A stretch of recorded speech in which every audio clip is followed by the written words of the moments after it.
ইনশাল্লাহ এই ৭ আসনের হাট ঘাট মাঠ জনগণ মা বোন মুরব্বী প্রবীণ সবাই বুঝতে পারবে যে এই দল কোথায় গিয়ে ঠেকবে ইনশাআল্লাহ। ৩০-৩৫ বছরের যে রাজনীতি ছিল সেইভাবে যদি আমাকে একজন রাজনীতিবিদ হিসেবে গণ্য করে তাহলে আমি সবার কাছে ক্ষমা চাইব। আমাকে মেহেরবানি করে পূর্বের যে রাজনীতি ছিল সেই রাজনীতির ধারা অব্যাহত রেখে আমি রাজনীতি করতে পারবো না।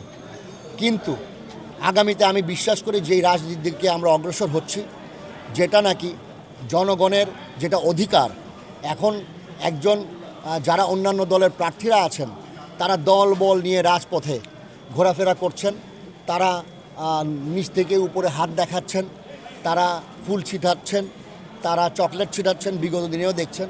জনগণ যদি মনে করে যে আমরা আমাদের অধিকার পাবো তাহলে আমি বলতে চাই, আমি বিশ্বাস করি যে আমার মতন একজন প্রার্থীকে যদি তারা সমর্থন দেয়, তাদের অধিকার আমার শরীরের চামড়া দিয়েও যদি তাদেরকে জুতো বানিয়ে দিতে হয় সেটা আমি করব। কিন্তু পূর্বে যেই আমার বাবার কথা বললেন, তার রাজনীতি থেকে বের হয়ে আসা হয়েছিল 1990 সালে এরশাদ সাহেব যখন ফল করেছে।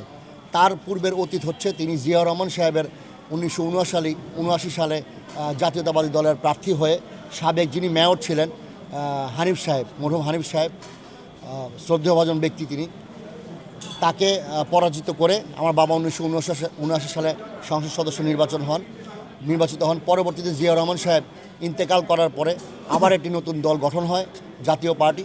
কেননা তখন ঢাকাতে 7 থেকে 8টা আসন নিয়ে ঢাকা শহর ছিল। সেই সময় যারা নাকি অ্যাডমিনিস্ট্রেটিভ ক্ষমতা রাখতো, অ্যাডমিনিস্ট্রেশনের দিক দিয়ে যারা ভালো ছিল তাদেরকেই সাংসদ বানানো হতো।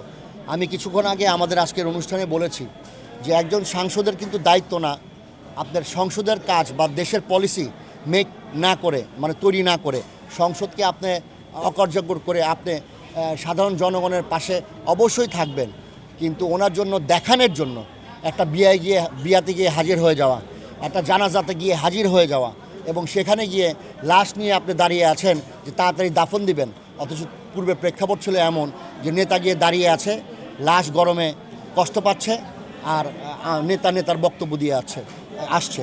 সেই পুরনো বন্দোবস্তকে আমরা ভাঙতে চাই। আমার বাবা পরবর্তীতে 1986 সালে সাবেক যে শেখ হাসিনা ফ্যাসিবাদ রাষ্ট্রের যিনি প্রধানমন্ত্রী ছিলেন তাকে পরাজিত করে, এটা অনেকেই জানেন না। এবং তার মাধ্যমে পরবর্তীতে 90-তে যেই বাংলাদেশ জাতীয়তাবাদী দল ক্ষমতায় আসে, আমার বাবার সেই তৈরি করে দেওয়া দুর্গ থেকেই বিপুল ভোট নিয়ে জাতীয়তাবাদী দল সেখানে সিট পেয়েছিল। আমার বাবা কিন্তু তখন ওই লালায়িত না হয়ে দল থেকে বের হয়ে এসে, রাজনীতি থেকে বের হয়ে এসে তিনি চুপ করে বসেছিল।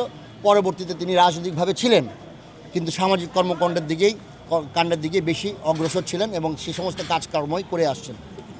এর পরবর্তীতে যেই রাজনীতি দেখলেন আপনারা, তার পরবর্তীতেই রাষ্ট্রপতি শাসিত সরকার থেকে প্রধানমন্ত্রী শাসিত সরকারে আমরা এগুলাম আর কি। আমার মন বলে নাই যে 2014, 18 এবং 24 সালে আমি নমিনেশন পেয়েছিলাম। আমি বিগত দিনে সেই রাজনীতির পক্ষে আমি ছিলাম না। একটি দল করতাম, দল সিদ্ধান্ত নিত, মাঝে মাঝে স্রোতের সাথে নিজেকে ভাসিয়ে দিতে হতো।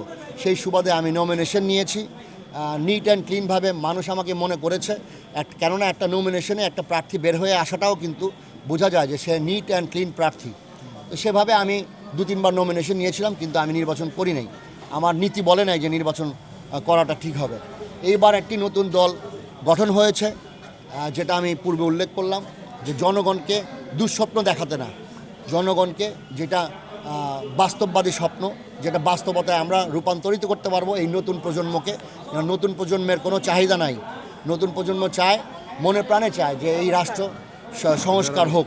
সুতরাং আমি মনে করেছি তাদের সাথে আমি যদি নিজেকে জড়াতে পারি আর তারা যদি আমাকে জড়াতে পারে, সেভাবে আমি তাদেরকে একটা সিদ্ধান্ত দিয়েছিলাম।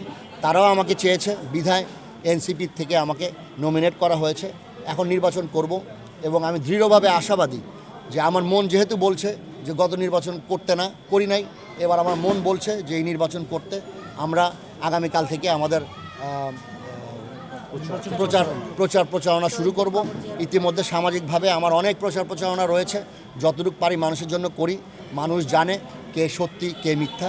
ইনশাআল্লাহ আগামীকাল থেকে শহীদদের কবর জিয়ারতের মাধ্যমে আমরা আজিমপুর থেকে শুরু করব, কামরাঙ্গীরচরের জিয়ারতের মাধ্যমে আমরা আগামীকাল থেকে শুরু করব ইনশাল্লাহ। এই 7 আসনের হাট ঘাট মাঠ জনগণ মা বোন মুরব্বী প্রবীণ সবাই বুঝতে পারবে যে এই দল কোথায় গিয়ে ঠেকবে ইনশাআল্লাহ। নিরপেক্ষ, সত্য প্রকাশে আপোষহীন।